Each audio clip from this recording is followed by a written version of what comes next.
আজ তোমাদের সাথে চলো শেয়ার করি কিভাবে কলা পাতায় হাঁসের ডিম ভাজা করা যায়।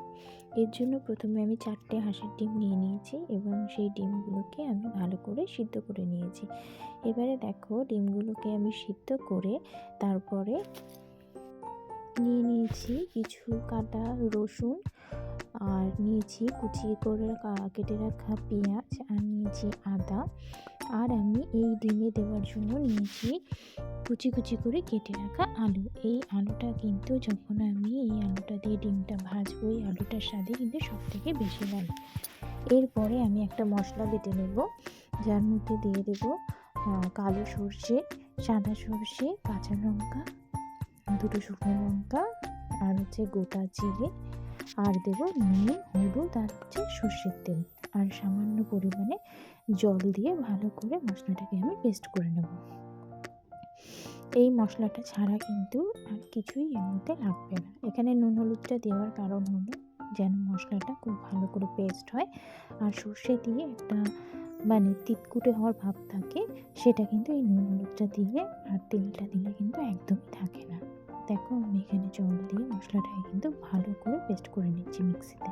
তোমরা চাইলে এটা শিলনোড়াতেও বেটে নিতে পারো, তাতেও কিন্তু এর টেস্ট কোনো রকম আলাদা হয় না। এবার দেখো আমি ডিমগুলোকে সুন্দর করে কেটে নিয়েছি, কারণ না কাটলে কিন্তু এর আসল স্বাদটা পাওয়া যাবে না। ডিমগুলোকে আমি সুতো দিয়ে মাঝখান দিয়ে কেটে নিয়েছি, আর অবশ্যই করে কিন্তু এতে ধনে পাতা একটু লাগবে। শীতকালে তোমরা এখানে ধনে পাতাটা অ্যাভেলেবেল পেয়ে যাবে, তাই কিন্তু ধনে পাতাটা দিয়ে দিও।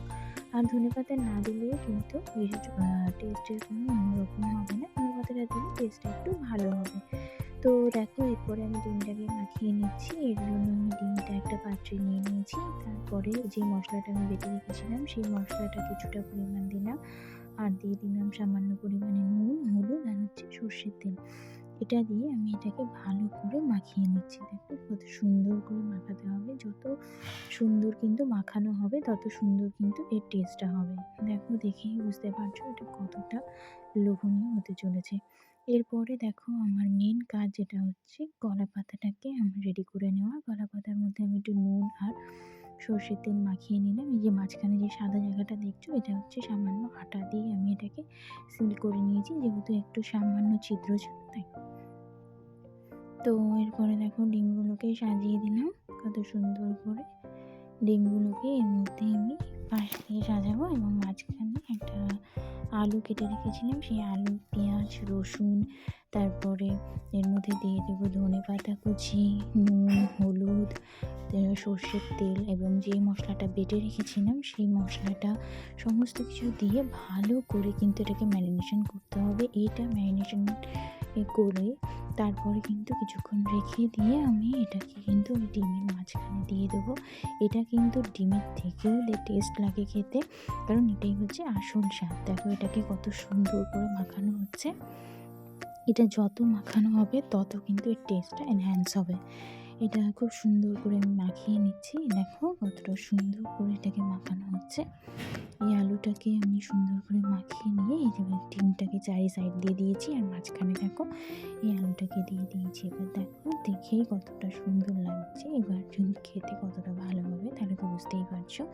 এরপরে আমি একটা কড়াই নিয়েছি, তোমরা ননস্টিকের ফ্রাই প্যানও নিতে পারো। এখানে কড়াইতে নিলে কী হয় বলো তো, যেহেতু কড়াইটা একটু মোটা থাকে, এতে কী হয় নিচে লেগে যাওয়ার সম্ভাবনা থাকে না। এই কড়াই, কারণ এটা তো অনেকক্ষণের ব্যাপার, তাই একটু মোটা দেখে কড়াইয়ের মধ্যে একটা কলা পাতা ফার্স্টে বিছিয়ে নিয়েছি, তারপরে কিন্তু আমি যে মেন কলা পাতাটা দিয়ে দিয়েছি। এবার দিয়ে কিন্তু এটাকে কিছুক্ষণ ওয়েট করতে হবে। ফার্স্টে কিন্তু ঢাকা দেবে না, এটা কিছুক্ষণ ওয়েট করার পরে যখন দেখবে একটু একটু চচ্চর করে আওয়াজ হচ্ছে, তারপরে কিন্তু তোমরা এর উপর দিয়ে একটা কলা পাতা দিয়ে ঢাকা দিয়ে দেবে। এবার দেখো আমি ওটাকে আরেকবার উল্টে নিয়েছিলাম, নেওয়ার পর এটা হচ্ছে আমার ফাইনাল লুক। তোমরা অবশ্যই করে জানিও এটা কিন্তু কেমন হয়েছে। এটা হচ্ছে কলা পাতায় হাঁসের ডিম ভাজা। তোমরা কিন্তু অবশ্যই করে জানিও কেমন লাগলো এই রেসিপিটি, আর ভালো লাগলে একটা লাইক করে দিও, একটা কমেন্ট করো, একটা আমার চ্যানেলটাকে সাবস্ক্রাইব করে দিও। Tata, bye bye, love you all.